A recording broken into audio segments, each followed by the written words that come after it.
দে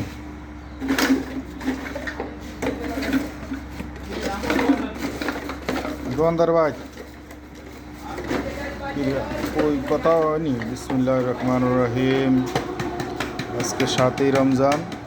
আজকে আমরা এই যে বিটল পোকা মাদারের জন্য আজকে আমরা কাপে দিতেছি, বোতলে দিতেছি। আপনারা দোয়া করবেন, ইনশাল্লাহ। আশা করি 10 দিন পরে আমরা এটা থেকে মা পাবো। মার জন্য আমরা এখন বোতলে দিতেছি। কেউ কাপে দেয়, কেউ বোতলে দেয়, এটা কোনো সমস্যা নেই।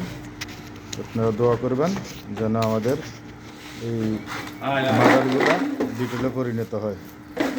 আসসালামু আলাইকুম।